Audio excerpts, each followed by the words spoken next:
Hello everyone, আমি বৈশাখী, আপনাদেরকে আমার চ্যানেলে স্বাগত। আজ আমি বানাতে চলেছি ইঁচড় রেসিপি। তাই ইঁচড়টাকে টুকরো করে কেটে ভালোভাবে ধুয়ে নিয়েছি। আর এখন তো বাজারে ছাড়ানো ইঁচড়ও পাওয়া যায়, তাই আমি ইঁচড়টাকে সিদ্ধ করে নেওয়ার জন্য কড়াই গরম জলে টুকরো করে রাখা ইঁচড়গুলোকে ছেড়ে দিলাম।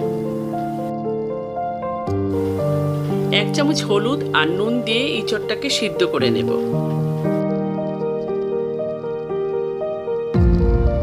এরপর সিদ্ধ ইঁচড়গুলোকে একটি প্লেটে তুলে নিলাম।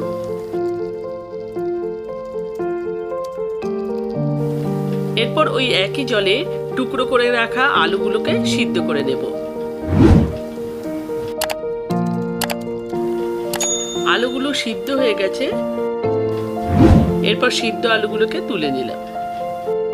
এরপর গ্যাসে কড়াই বসিয়ে দিয়ে তেল গরম করতে দিয়েছি। এরপর তেলটা গরম হয়ে গেছে। এরপর গরম তেলে কিছুটা পরিমাণ কোচানো পেঁয়াজ, 3-4টে কাঁচা লঙ্কা, একটা গোটা টমেটোকে কুচো করে কেটে নিয়েছি, সেটাও দিয়ে দিলাম। আর কয়েক টুকরো আদা আর কয়েক টুকরো রসুন কুচো সব একসাথে আমি দিয়ে দিলাম। এরপর এগুলোকে একসাথে তেলে ফ্রাই করে নেব। এগুলো এবার ফ্রাই হয়ে গেছে, আমি তুলে নিলাম। খুব কড়া করে ভাজার দরকার নেই। আবারও ওই তেলে 1 চামচ গোটা জিরে, 2টো দারচিনি, 2টো লবঙ্গ, 2টো এলাচ দিয়ে দিলাম। এরপর সিদ্ধ ইঁচড় আর আলুকে একসাথে তেলে ছেড়ে দিলাম।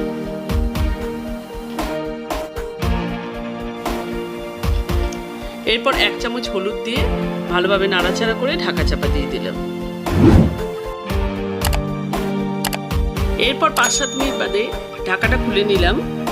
ইঁচড় আলুটা দুটোই আমার ভাজা হয়ে গেছে। এরপর আগে থেকে ফ্রাই করা মশলাটা আমি মিক্সিতে বেটে রেখেছিলাম, সেইটা পেস্টটা দিয়ে দিলাম। আর দিয়ে দিলাম 1 চামচ লঙ্কা গুঁড়ো, একই সাথে দিয়ে দিলাম 1 চামচ জিরে গুঁড়ো, 1 চামচ ধনে গুঁড়ো, 1 চামচ গোলমরিচের গুঁড়ো আর 1 চামচ চিনি আর পরিমাণ মতো নুন দিয়ে দিলাম। এরপর মিনিট 5 ধরে খুব ভালোভাবে কষিয়ে নিতে হবে। মশলাটা ইঁচড় আলুর সাথে ভালোভাবে কষিয়ে নেওয়া হয়ে গেছে। এরপর মিক্সি বাটিতে জল নিয়ে নিয়েছি, সেটাও দিয়ে দিলাম। এরপর কিছুক্ষণ ঢাকা চাপা দিয়ে দেবো।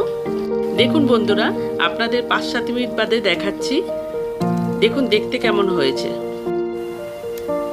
সবশেষে 1 চামচ গরম মশলা দিয়ে দিলাম। এট লাস্ট আমার রান্নাটা রেডি হয়ে গেছে। দেখুন বন্ধুরা, রান্নার কালারটা কেমন হয়েছে আর খেতেও দুর্দান্ত হয়েছিল। এরপর প্লেটে সার্ভ করে দেখাচ্ছি। ইঁচড় তো অনেকভাবেই খেয়েছেন, কিন্তু একবার এইভাবে করে দেখুন, নিশ্চয়ই ভালো লাগবে।